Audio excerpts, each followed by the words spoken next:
Seja muito bem-vindo, seja muito bem-vinda ao podcast GeoPro. Aqui nós discutimos as estratégias necessárias na sua jornada rumo à independência em produção de mapas e em geoprocessamento, a fim de se tornar um profissional diferenciado na sua área de atuação. Eu sou Anderson Medeiros. E eu sou Júlia Eugênio. E nesse primeiro episódio nós vamos entender o que significa ser independente na produção de mapas e em geoprocessamento e como Anderson Medeiros começou. Para dar início, eu vou ler a seção sobre do site da ClickGeo. Fundada em 30 de janeiro de 2008 por Anderson Medeiros, a ClickGeo se consolidou como referência em conteúdo sobre geotecnologias, publicando ao longo dos anos milhares de artigos e outros materiais sobre conceitos, técnicas e ferramentas ligadas à geoinformação. Anderson Medeiros está envolvido na área de geotecnologias desde 2005. Desde então, já atuou em grandes projetos de geoinformação em empresas privadas e órgãos públicos, a nível municipal, estadual e federal. Já foi premiado diversas vezes, inclusive sendo eleito profissional do ano no setor de geoprocessamento. E sua empresa foi reconhecida como a melhor instituição de ensino no Brasil na área de geotecnologias no evento Mundo GeoConnect, o principal evento anual do setor. Anderson Medeiros, como é que você começou no geoprocessamento? Você tem formação nessa área? Bom, eu vou começar, Júlia, explicando desde o início mesmo. Eu sou natural de João Pessoa, que é a capital do estado da Paraíba, e na semana que eu completei 17 anos de idade, eu entrei no curso superior de tecnologia em geoprocessamento, ou seja, a minha graduação ela foi específica na área de geotecnologias. Essa graduação é oferecida pelo Instituto Federal da Paraíba, o IFPB, desde 2003. Inclusive, na época, ele se chamava Cefet-PB. E é um curso bastante focado mesmo para o mercado de trabalho na área de geoinformação. Entre as disciplinas que eu cursei ao longo da grade curricular estavam sistemas de informações geográficas, banco de dados geográficos, sensoramento remoto, disponibilização de dados geográficos na internet, além de disciplinas que envolviam trabalho de campo, como topografia, tanto analógica como digital, e posicionamento por satélite. E você teve influência dos seus pais com relação à escolha desse curso de geoprocessamento? É até engraçado você perguntar isso, porque meus pais até hoje não sabem explicar muito bem com o que o filho deles trabalha. Quando alguém pergunta, eles dizem que tem algo a ver com mapas, que eu dou aula relacionado com isso, mas não sabem explicar exatamente o que é geoprocessamento. Embora meus pais foram grandes apoiadores e incentivadores da minha formação, eles não têm uma graduação pessoal deles, eles não têm um curso superior. Por exemplo, o meu pai, que atualmente está aposentado, pouco depois que eu nasci, ele se tornou servidor público do Estado na função de auxiliar de serviços gerais. Ele é um homem muito simples, muito batalhador, que lutou para poder sustentar a família. Éramos eu e mais 4 irmãos para ele poder educar e sustentar. E a minha mãe sempre foi dona de casa para poder ajudar na renda familiar. Ela fazia algumas vezes trabalho como autônoma, sendo costureira. Mas nenhum dos dois tem uma formação superior.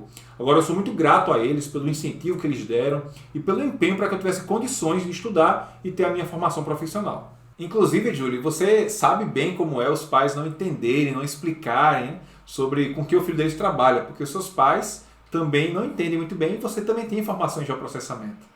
Exatamente, né? Como o Anderson falou, eu sou formada em geoprocessamento pelo IFPB. Eu fui da 3ª turma, o Anderson foi da 6ª turma. Eu, academicamente, ainda fiz o mestrado em Engenharia Urbana e Ambiental e atualmente eu sou doutoranda do curso de Engenharia Civil e Ambiental pela UFPB. Então, os meus pais também sempre tiveram dificuldade de explicar no que eu me formei, né? Então, às vezes, para eles, muitas vezes, foi mais fácil simplificar ela trabalhar dando aula, ela trabalha fazendo mapa, né? Do que dizer que a filha é formada em geoprocessamento. Então, antes, como você falou, quando você entrou no IFPB, você era bem novinho. Tinha 17 anos e entrou logo para a graduação. Eu, quando eu entrei no IFPB, eu já era um pouco mais velha, também já entrei primeiro para fazer o técnico e, posteriormente, entrei para a graduação. Mas como foi você, nessa idade, novinho lá no IFPB, como foi essa situação? Era um mundo novo, né? Toda a vida eu estudei em escola pública. O ensino fundamental foi em escola do município e o ensino médio em escolas estaduais. Agora, no IFPB, agora as responsabilidades eram outras, né? O nível de desafio era outro. E como muitos jovens que estão assistindo a gente, que estão no curso superior, eu enfrentava dificuldades financeiras. É aquela frase de vender o almoço para pagar a janta, né? Só que no meu caso eu deixava de ter refeições durante o período que eu passava no instituto para poder usar aquele pouco dinheiro, aqueles trocados, para, por exemplo, conseguir uma apostila que um professor fornecia para aquela disciplina que eu ia estudar. Então realmente é necessário sacrifício nessa fase para que você possa se capacitar. Com certeza quem está nos assistindo sabe bem o que é isso. E ainda mais entrar num curso tecnológico, né, ali pelo IFPB. E eu me lembro, na época, você tinha adquirido um computador, começou sem, depois você conseguiu comprar. É verdade. Quando eu entrei no curso, eu não tinha computador. Apenas quando eu estava no terceiro período do curso, eu já estava com meus 18 anos, que aí minha mãe fez mais um sacrifício, ela fez um empréstimo na época para conseguir um computador para mim. Mas até lá, mesmo as disciplinas práticas, eu dependia exclusivamente dos computadores da faculdade. Eu ia em outros horários para poder praticar nos computadores do laboratório, porque em casa não tinha como praticar. Por exemplo, disciplina de uso do AutoCAD. Como é que eu ia praticar em casa sem computador? Então eu tinha que ir até o instituto, fazer um outro horário ali de estudos para poder praticar a parte de utilização dos softwares, por exemplo. Agora, o interessante é que eu sempre me lembro, naquela época a gente via com um quadro branco debaixo do braço. E você andava com um quadro branco para lá e para cá. O que você fazia com esse quadro branco? Conta pra gente. Então, ela está falando isso porque por um bom tempo, para poder me manter na faculdade, eu tive que prestar serviços como professor de matemática. Eu dava aula e andava com um quadro realmente branco pela cidade e nos horários vagos, né, para poder dar aula e conseguir um trocado. Eu dava uma hora de aula, se não me engano, na época era R$10 quando eu dava essas aulas, né? Mas com certeza, isso quem está nos assistindo também entende, que é necessário você poder atuar em outras áreas muitas vezes para você se formar em outra que é o seu foco, é o seu objetivo como profissional. E vocês estão percebendo que a Júlia conhece muito da minha história, porque, embora eu não disse antes, mas por coincidência, além de sócios na ClickGel, nós somos casados. Nós já estamos juntos aí, entre namoro e casamento, há bem mais de 10 anos. Pois é, né? Então, desde então, já via ele com aquele quadro branco debaixo do braço, né? Naquele tempo já dando aulas, né? Então, você já tinha começado a dar aula desde novinho, né? Então, desde seus 16, 17 anos, você já estava dando aula por aí, né? Agora, com relação ao geoprocessamento, não foi os seus pais, os influenciadores, e ninguém dorme e acorda assim, eu vou estudar geoprocessamento, ou então uma criancinha, eu amo geoprocessamento. Como é que você escolheu essa área de atuação? Isso é verdade. Eu costumo sempre dizer que nenhuma criança diz assim, quando eu crescer eu quero trabalhar com geoprocessamento. Nós mesmos não fazíamos isso, né? Geralmente a pessoa diz que quer ser médico, advogado, engenheiro e por aí vai. Mas no meu caso foi o seguinte, quando eu terminei o ensino médio, eu ainda estava ali com os 16 anos para fazer os 17, eu fui prestar vestibular. No meu caso, na época do ensino médio, eu queria muito cursar biologia. Só que quando chegou no último ano, meu pensamento mudou. E eu prestei vestibular para várias instituições, em cursos diferentes. E na época eu lembro que eu fui aprovado para geoprocessamento no IFPB e em outras instituições eu passei para geografia e para direito. Então eu tinha essas outras duas opções, além do geoprocessamento. Se você tinha mais essas outras opções, por que escolheu o geoprocessamento em vez do direito ou da geografia? Isso aí é interessante. É porque eu pensei o seguinte, olha o raciocínio que eu tive na época. Eu sabia que havia muitos profissionais formados ao longo das décadas nos cursos de geografia e de geoprocessamento, inclusive na minha cidade, no meu estado. Só que geoprocessamento eu sabia que a minha turma seria a sexta. Ou seja, havia poucos profissionais formados. Na verdade, naquela altura, nem turma formada ainda no curso superior tinha. Eu já tinha uma noção do que era abordado no curso por conta da amizade que eu tinha com a Julie antes do namoro. Então eu já sabia mais ou menos o que era abordado no treinamento, vi o potencial que havia, já que quando eu entrei no curso, no primeiro período, ela estava no quarto período lá da graduação. Agora, falando um pouco mais, nós falamos dos desafios que você enfrentou ao entrar no IF, para fazer a sua graduação, seus esforços que você teve que fazer. Mas quais foram os desafios que você enfrentou ao começar a trabalhar com geoprocessamento para entrar no mercado de trabalho? Eu acredito que um dos maiores desafios de quem está saindo da faculdade, ainda está na faculdade e quer entrar no mercado de trabalho, é uma coisa chamada insegurança. Eu passei muito por isso, eu perdi as contas de quantas oportunidades de trabalho ou eu deixei passar ou eu perdi mesmo por não me sentir seguro. Eu ficava com aquele medo dentro de mim de que eu podia não estar pronto ainda para o mercado, achar que o mercado era muito concorrido, eu ficava achando que era capaz de assumir um trabalho daquele e acabar me queimando na área de geoprocessamento e ninguém mais me dá oportunidades mais para frente. Eu ficava com aquele receio de não saber fazer direito. E isso acabava me congelando. Eu acabava achando que não era bom o suficiente para assumir um trabalho, um projeto e assim por diante. E olha que eu precisava daquele dinheiro. Eu queria aquela oportunidade, eu desejava aquilo, mas infelizmente a insegurança paralisava como profissional. Então, o que você fez para você vencer esses desafios, realmente ultrapassar esses obstáculos? Você lembra de algo que realmente lhe proporcionou, lhe ajudou a seguir em frente, a realmente ultrapassar essas barreiras da insegurança? E nesse ponto, vale destacar algo que eu aprendi com o pai dela. Ele dizia que a profundidade da água é que ensina a pessoa a nadar. Essa frase é muito marcante.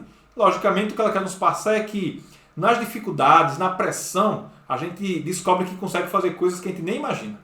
E eu estava cada vez mais vendo que eu tinha que assumir responsabilidades, eu tinha que procurar oportunidades de trabalho como profissional também. Só que, logicamente, só motivação não é o suficiente. E aí que eu vi a importância de alcançar algo que eu não tinha ainda, que era a chamada independência na produção de mapas e em geoprocessamento, que nós vamos falar durante essa nossa conversa um pouco mais o que significa. Mas foi esse o diferencial para que a partir dali, quando eu alcancei essa independência em geoprocessamento, em produção de mapas, para eu poder assumir oportunidades de trabalho como as que eu tinha deixado passar ou perdido anteriormente. Como foi que você começou, então, a produzir conteúdo nessa área e a dar cursos? Porque aula você já dava desde o início, né? Desde os seus 16, 17 anos você já dava aula de algo, né? Mas direcionada já a processamento. Quando é que você começou? Foi o seguinte, em 2008, quando eu estava no último período do curso, eu paguei uma disciplina chamada DDGI, que era Disponibilização de Dados Geográficos na Internet. E parte do que era visto nessa disciplina incluía a publicação de sites. E aí eu tive a ideia de criar um site. Fui muito motivado por ela. Na época, eu já tinha produzido alguns tutoriais para alguns colegas, inclusive para ela, em uma das disciplinas que nós pagamos durante o curso. E ela tinha dito, olha, seria bom você poder publicar isso para mais pessoas verem. E o site era a oportunidade de fazer isso. Na época eu criei um site, um servidor gratuito que existia na época, era o Google Pages, que hoje já foi extinto. E aí surgiu o site ClickGel, que inclusive quem sugeriu o nome? Júlio Eugênio, que na época nem minha namorada era e hoje é minha sócia e parceira para a vida. Eu me lembro muito bem desses... Eu tinha o que se chamava na época pelas minhas amigas de folhinhas mágicas, né? Que era aquele passo a passo do que era dado na aula. Mas quando eu vi o material que o Anderson fez, disse, poxa vida, muito melhor que minhas folhinhas. Se as minhas folhinhas são mágicas, a dele então... Então, realmente, quando eu vi aquele material, eu disse, poxa vida, Anderson, você poderia estar, então, divulgando, disseminando para o pessoal poder aprender realmente a trabalhar, visto que é algo novo, né? E valeria a pena. E quando ele falou, né, o nome da ClickGel, e eu ainda me lembro daquele dia que nós ficamos discutindo qual seria o nome da ClickGel do site, né? No caso que ele queria fazer, que nome iria dar. Eu lembro que eu estava no trabalho e o Anderson me ligando e a gente conversando, na época não tinha WhatsApp também, sobre qual seria o melhor nome, e aí chegamos a essa definição da ClickGel. Agora, voltando um pouco a falar com relação ao mercado de trabalho, quando nós vimos aqui no sobre da ClickGel, falou que você já trabalhou em diversas instituições, né? Fala um pouco de como era esse trabalho nessas instituições, o que você fazia lá. Júlia, é até interessante realmente falarmos sobre isso. Eu já tive a oportunidade de prestar consultorias e outros serviços para instituições privadas e também para instituições públicas. Comentando aqui algumas delas, por exemplo, a nível municipal, eu já fui prestador de serviço da CEINFRA, que é a Secretaria de Infraestrutura aqui de João Pessoa. Na época, meu objetivo, minha função era cuidar de demandas relacionadas com análise espacial e mapeamento temático das obras que a prefeitura realizava, principalmente com respeito à pavimentação de ruas e também a manutenção de equipamentos públicos, sempre focado no uso de ferramentas de geoprocessamento para poder ajudar na tomada de decisão da secretaria. Certo, você falou na esfera municipal e na federal e estadual. Teve um período que eu morei no estado do Pará, na cidade de Belém, capital do Pará. E lá eu tive a oportunidade de atuar como servidor da Secretaria Estadual de Indústria, Comércio e Mineração do Pará, que no caso era a SEICOM, que atualmente o nome é SEDEM, se não me engano. E ali eu era o coordenador dos projetos que envolviam geoinformação. Naquela época, o Estado do Pará ele estava implementando, por meio de decretos e leis, a regulamentação dos trabalhos envolvendo mineração. Toda pessoa física ou jurídica que trabalhasse com algum aspecto da mineração, lavra e assim por diante, tinha que fazer um cadastramento georreferenciado. Isso tudo era integrado em um banco de dados geoespacial. E eu era o responsável por poder coordenar a estruturação desse banco e a utilização dele. E o foco lá era também no uso de ferramentas open source, softwares livres, como o QGIS, o PostGIS e o I3GEL para a disponibilização desses dados geográficos. Vale destacar que foi uma experiência muito enriquecedora, até porque o estado do Pará, junto com Minas Gerais, são os maiores estados no que se refere à mineração. Então era um volume imenso de dados. Sem contar que isso tinha uma arrecadação resultante para o governo, que era convertido para a população. Então considero isso um trabalho muito marcante na minha carreira. E você tinha perguntado também com respeito à esfera federal. Eu posso destacar o Instituto Nacional do Semiárido, o INSA. Eu atuei lá por cerca de 3 anos como pesquisador bolsista, com foco em projetos de geoprocessamento, mais voltados para estudos de desertificação, os núcleos de desertificação. Foi muito interessante porque ali nós vimos como tudo que era pesquisado, tudo que era gerado em termos de mapeamento temático e análise espacial, era sempre voltado para a população do semiárido. Milhões de pessoas que sentiam o impacto dos projetos ali naquela região que já era tão sofrida por conta aí das intempéries sociais e ambientais.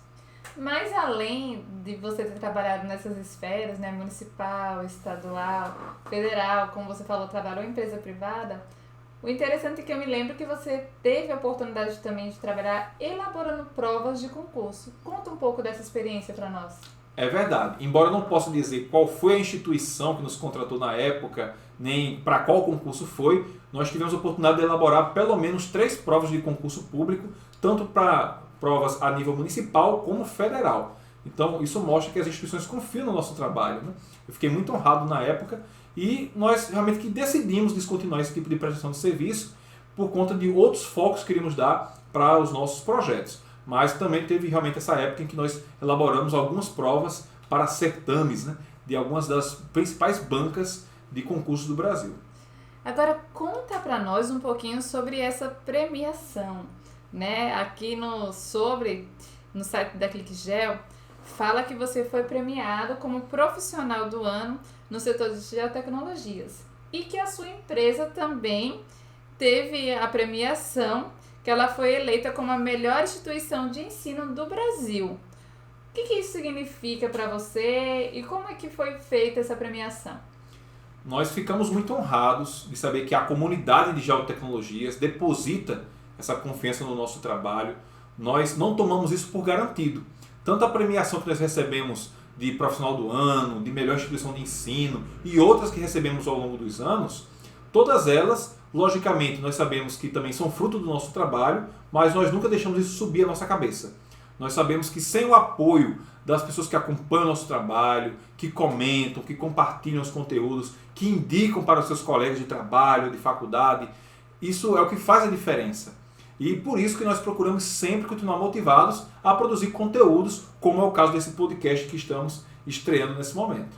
Além disso, vale destacar, não é, Júlio, como nós ficamos felizes de ver os nossos alunos alcançando os objetivos profissionais deles. Nós temos vários que hoje vivem de geoprocessamento aplicando o que nós ensinamos nos nossos treinamentos. Inclusive, não posso deixar de destacar os vários relatos que nós recebemos de alunos nossos no continente africano que têm aplicado o que nós ensinamos nos nossos treinamentos, nos nossos conteúdos, para mudar a realidade da comunidade onde eles vivem, onde muitas vezes são comunidades carentes. Ficamos muito felizes de ver isso. É uma honra para nós, um privilégio, podemos dizer, poder contribuir com pessoas do outro lado do oceano com os nossos conteúdos e cursos. Agora que você está falando um pouco mais sobre os seus cursos, você sempre fala sobre a questão da pessoa ser independente na produção de mapas e em geoprocessamento. O que significa isso? O que você quer dizer quando diz que as pessoas precisam ser independentes na produção de mapas e em geoprocessamento? É uma ótima pergunta, é bom esclarecer isso. Quando eu sempre falo em a pessoa atingir a sua independência em produção de mapas e em geoprocessamento, eu estou querendo me referir à importância dela conseguir atingir um nível técnico onde ela não depende de outros para trabalhar com geotecnologias. Até usando um termo informal para definir isso, é aquela pessoa que se garante no que faz. Quando o assunto é geoprocessamento, a preparação de um mapa, ela não fica dependendo de pagar outras pessoas para fazer, ela não vai ficar consultando tutoriais na internet. Sempre que for fazer um mapa, tem que ver no tutorial como é que faz o procedimento. Não, ela vai ter o senso crítico, inclusive para avaliar a qualidade do seu trabalho. Ela não vai simplesmente fazer uma figura colorida e achar que aquilo é um documento técnico. Ela vai poder julgar se aquilo que ela fez está certo ou está errado, tem qualidade ou não tem, e ter a segurança para colocar o seu nome como responsável por aquilo que ela desenvolveu, quer seja um mapa, uma análise e assim por diante. E até complementando, eu costumo fazer uma analogia sobre isso. O profissional ele é independente em produção de mapas e em geoprocessamento quando ele consegue dar certeza quanto à qualidade do que ele desenvolveu. Até comparando, pensa só, você contrataria um médico que não dá certeza de que você precisa fazer a cirurgia? Ele diz assim, eu acho que precisa. Ou então, você contrataria o serviço de um engenheiro se ele diz que não tem certeza, ele só acha que uma construção que ele fez é sólida? Você compraria aquele apartamento para você morar? Ou ainda imagine só, você contrataria e confiaria no médico que na hora dele fazer uma cirurgia, botaria a mão na massa, por assim dizer, de um procedimento cirúrgico, ele parasse no meio do procedimento e dissesse, deixa eu ver aqui um vídeo no YouTube como é que faz? Vou aqui ver o que está escrito no livro para ver como é que eu devo seguir o procedimento? Você não iria se sentir confiante, você não iria ficar à vontade com um profissional desse tipo.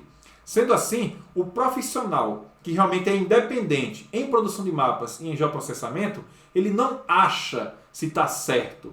Ele não acha que talvez esteja errado. Ele vai ter certeza da qualidade do seu trabalho. Como eu disse, ele vai se garantir quando o assunto é produção de mapas e geoprocessamento. E, na sua opinião, quem é que pode se beneficiar da independência da produção de mapas e geoprocessamento? Aí a lista é enorme.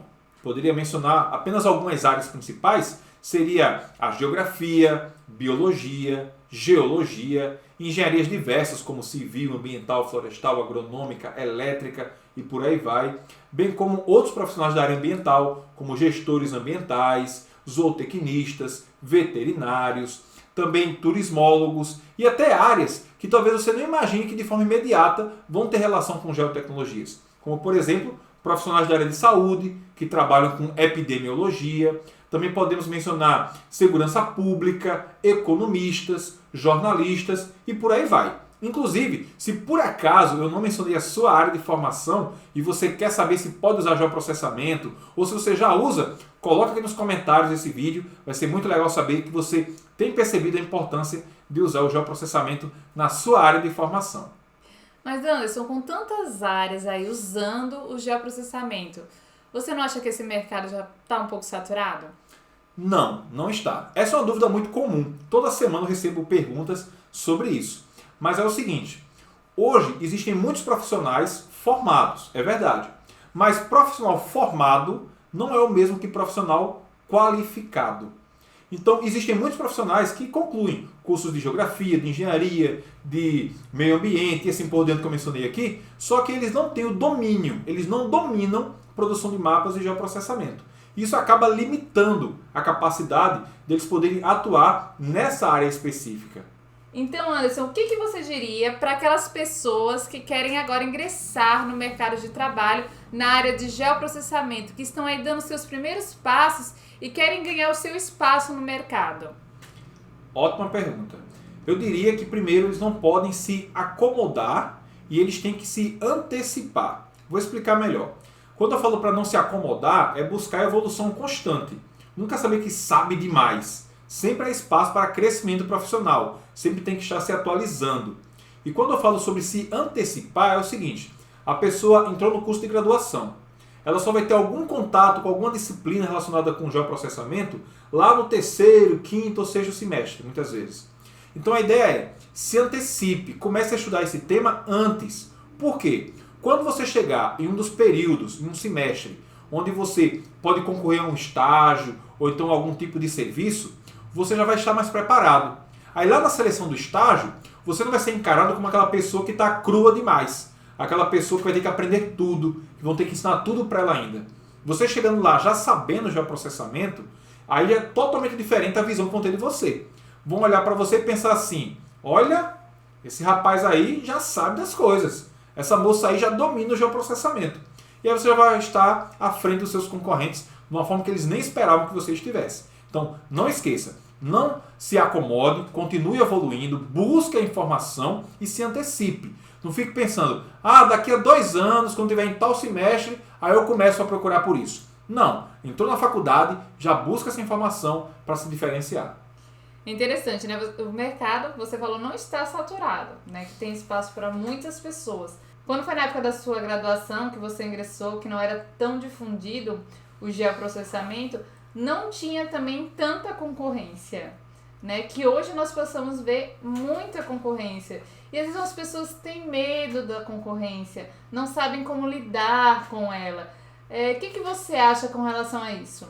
Essa pergunta, Júlia, é muito relevante porque é uma dúvida e preocupação muito comum, tanto de quem não começou ainda na área a atuar como profissional, como de muita gente que já está na área e fica paralisada com medo da concorrência. Mas é o seguinte, pessoal, no mercado de trabalho há espaço para todo mundo que quer ser um bom profissional, fazendo um trabalho sério e respeitando os outros profissionais da área. Quem não quer fazer um trabalho de forma séria e não respeita os outros profissionais, sabe o que vai acontecer? O mercado, a longo prazo, vai devorar. Esses profissionais não vão continuar, essas empresas não vão seguir por muito tempo.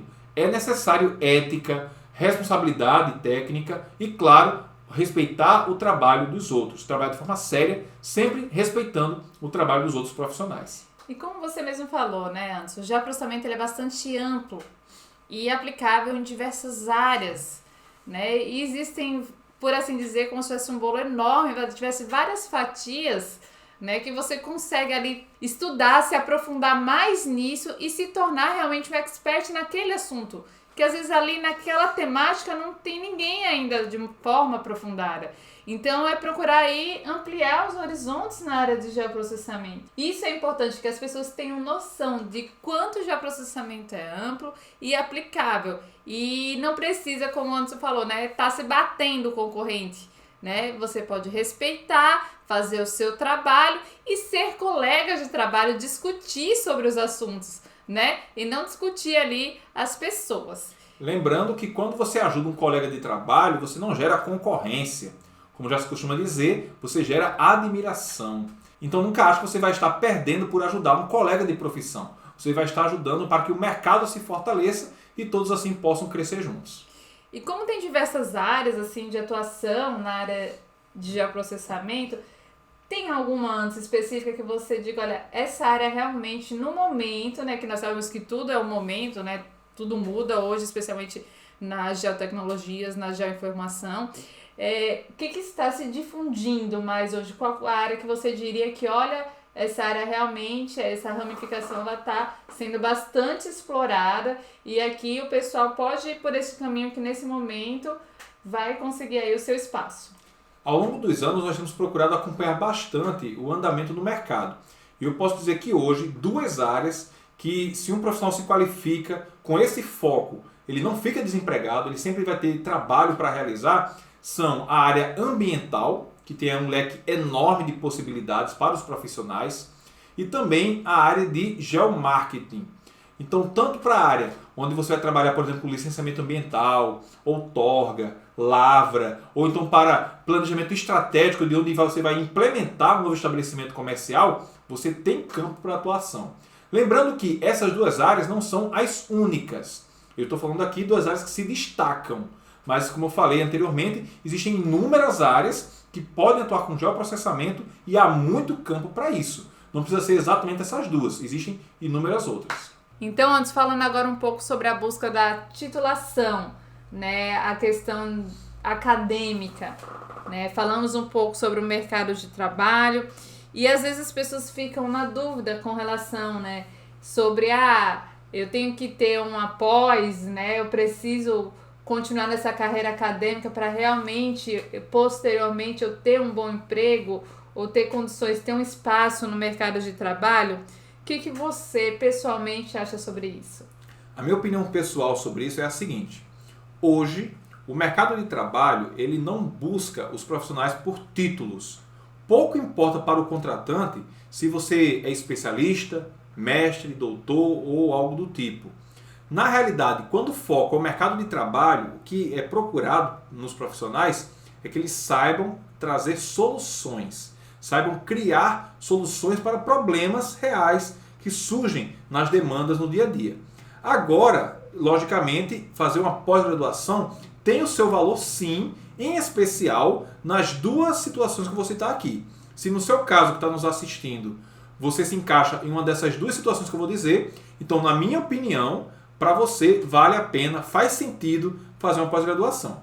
O primeiro caso é se fazer uma pós-graduação vai aumentar a sua remuneração no seu trabalho atual, se isso vai aumentar o seu salário. Então, se isso vai fazer com que você tenha um aumento salarial, você concluiu uma pós-graduação, vai lá, investe o seu tempo nisso, vai valer a pena no seu caso. E uma outra situação em que também faz sentido você seguir a carreira buscando títulos como uma especialização, uma pós-graduação, é se você deseja atuar na área acadêmica, se você quer ser um pesquisador, você deseja ter um currículo onde você vai verticalizar, fazendo ali a pós-graduação, um mestrado, um doutorado e assim por diante. Nessa situação também vale a pena você fazer uma pós-graduação. Mas se o seu foco é o mercado de trabalho, você quer trabalhar, quer seja como prestador de serviço autônomo, você quer empreender, se você quer ser um colaborador em uma empresa, nesse caso, não foque o seu tempo, as suas energias em uma pós-graduação. Essa é a minha opinião. Você investiria muito melhor o seu tempo se você fizer cursos de curta duração, onde num prazo menor você vai poder ser ajudado a desenvolver habilidades que o mercado procura, habilidades que o mercado quer para aqueles profissionais que sabem executar funções, que sabem resolver problemas, como mencionei anteriormente. Então aí, né, como você falou, tudo vai depender da motivação e lembrando que uma coisa não anula a outra, né? A pessoa também pode procurar fazer a carreira acadêmica e se profissionalizar ao mesmo tempo. Tudo vai depender do tempo dela, né, da disponibilização dela. O foco profissional, o objetivo que você tem como profissional. E lembrando também que ao longo da vida você pode tomar decisões diferentes. Você pode decidir, em determinado ponto, querer sair da área acadêmica para o mercado de trabalho ou vice-versa. Você tem total liberdade de fazer isso. Agora, e você? Como é que você hoje tem atuado na área de geoprocessamento? Nós continuamos oferecendo consultorias na área de geoinformação e nós temos os nossos treinamentos e cursos. Hoje nós temos, no momento que eu estou gravando esse vídeo, mais de 4.200 alunos na nossa plataforma de cursos online, sem contar os treinamentos presenciais que nós já realizamos. Agora, o nosso foco hoje realmente principal é o projeto educacional. Então o que acontece? Nós recebemos muitas demandas solicitando consultorias. Hoje, o que é que nós temos feito? Nós temos uma base de dados dos nossos alunos e aqueles que mais se destacam, nós indicamos regularmente para a execução desses serviços. Quer seja uma simples produção de um mapa, uma consultoria ou até projetos maiores. Porque como nós temos esse acompanhamento, nós sabemos quais alunos podem assumir determinadas atividades. E isso contribui, logicamente, para o crescimento profissional deles também. Agora, para a gente encerrar e fechar aqui, por que o nome GeoPro para esse programa? É o seguinte, o termo GeoPro, ele vem de geoprofissional, ou profissional das geotecnologias. Foi um termo que nós criamos para identificar esses profissionais de várias formações que querem se destacar como profissionais habilitados em geoprocessamento, que realmente dominam, são independentes em produção de mapas em geoprocessamento. Então, o nosso convite é que você também seja um GeoPro. Inclusive, esse é o nome de um dos nossos treinamentos, que é o método GeoPro. Mas eu quero destacar que ao longo dos próximos episódios desse podcast, nós vamos tratar não apenas sobre aspectos conceituais e práticos do geoprocessamento, mas principalmente sobre a carreira em geotecnologias. Como você pode se destacar como profissional, como você pode lidar com o mercado de trabalho, fazer propostas técnicas e muito mais. Inclusive, você vai poder deixar nos comentários desse episódio e dos próximos sugestões de temas que você quer que nós tratemos no nosso podcast. Muito bom, Anderson. Estamos aí com expectativa aí com relação a esse novo projeto da ClickGel, mais um projeto aí ingressando em 2021, né, inovando. E você gostaria de finalizar com algo especial? Eu queria dizer, pessoal, que nós ficamos muito honrados de saber que vocês acompanham o nosso trabalho. Eu espero que esse projeto ele ajude você a preencher alguma lacuna que você tinha na sua mente sobre como você pode se preparar para o mercado de trabalho. Eu compartilhei um pouco da minha história aqui nesse episódio, não para você se comparar, mas para motivar que você pode sair daquele estágio de insegurança, onde você deixa passar oportunidades de trabalho, ao nível que você se sinta realizado profissionalmente. Que você se sinta motivado a poder trabalhar ainda mais na área que você escolheu para atuar e aproveitar as muitas oportunidades que há para quem trabalha com geotecnologias e também que você possa ter a visão de criar oportunidades como profissional que realmente está habilitado, como um GeoPro, um profissional qualificado em geotecnologias. Eu acredito que é isso, não é, Julie? Nós queremos agradecer a vocês por acompanhar nosso trabalho ao longo dos anos e que vocês aproveitem ao máximo o conteúdo desse podcast e dos outros projetos que a ClickGel está trazendo para vocês, sempre com o objetivo de ajudar você nessa sua jornada rumo à independência em produção de mapas e geoprocessamento. Vejo você então no próximo episódio do podcast GeoPro.